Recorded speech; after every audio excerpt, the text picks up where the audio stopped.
reasons kung bakit sobrang gusto ko yung aloe vera, especially sa skin.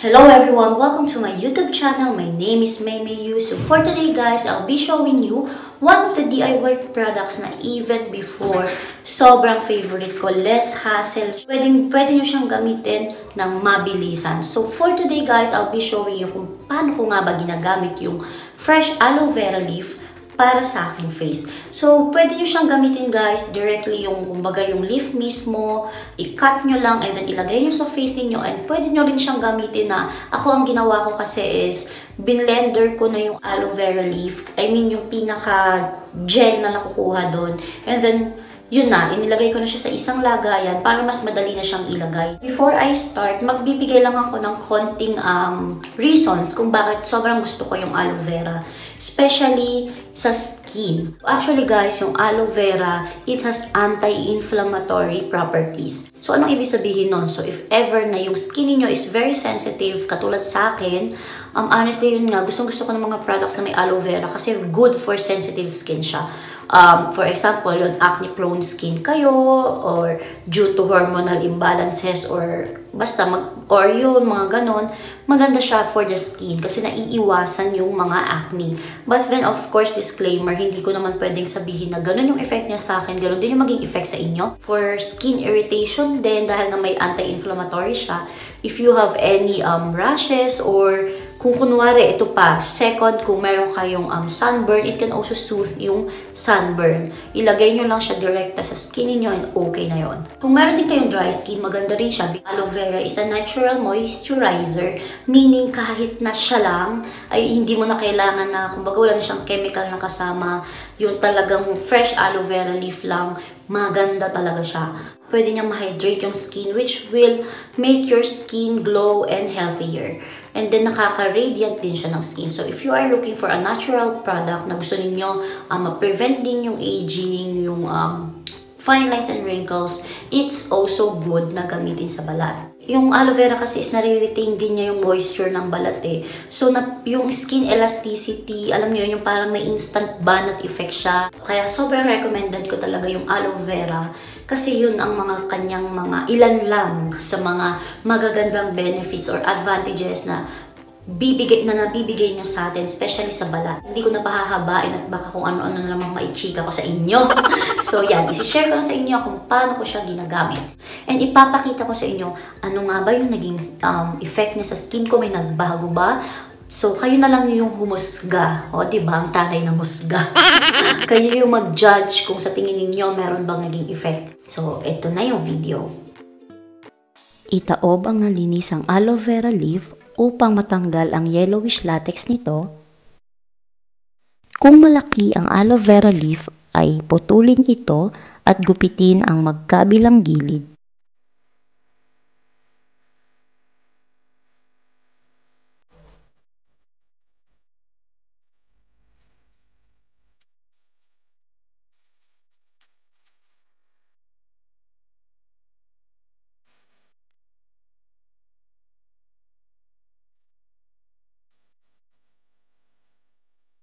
Pagkatapos nito ay hiwain sa ibabaw at maaari din namang hiwain na lamang sa gitna kung direktang gagamitin ito sa mukha.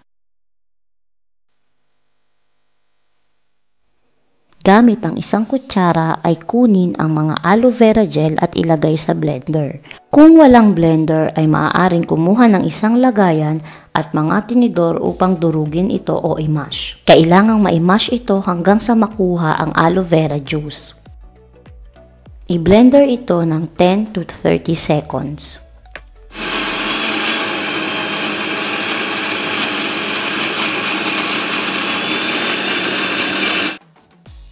Ilagay ito sa isang maliit na container o isang maliit na lagayan, siguraduhin lamang na mayroong takip ito.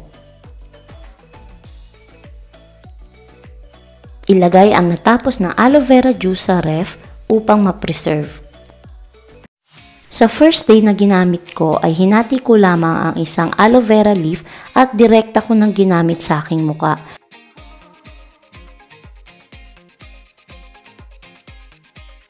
So, ayan na guys, natuyo na siya.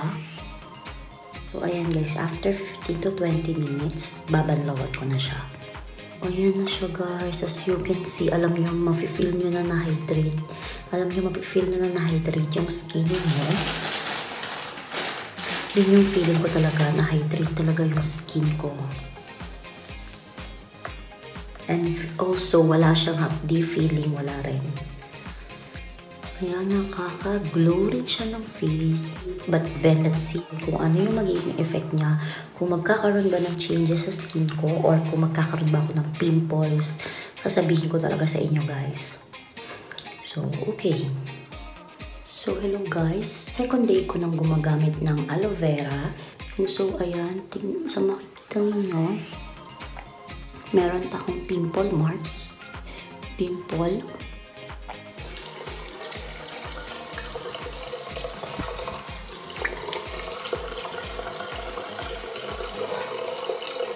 So, ayan guys, nabanlawan ko na siya. As you can see, meron akong pimples. And the rest is mga pimple marks na lang. And honestly, kagabi, diba, ginamit ko na siya. Wala namang naging bagong rashes. Or nagkaroon ako ng, hindi naman ako nagkaroon ng bagong pimples. So far, so good. So, tingnan natin sa susunod na araw kung ano pa yung magiging side effect.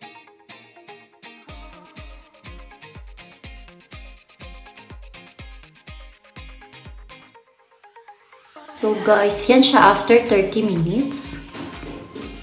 Walang hapdi. And also, nakaka-glass skin siya, oh.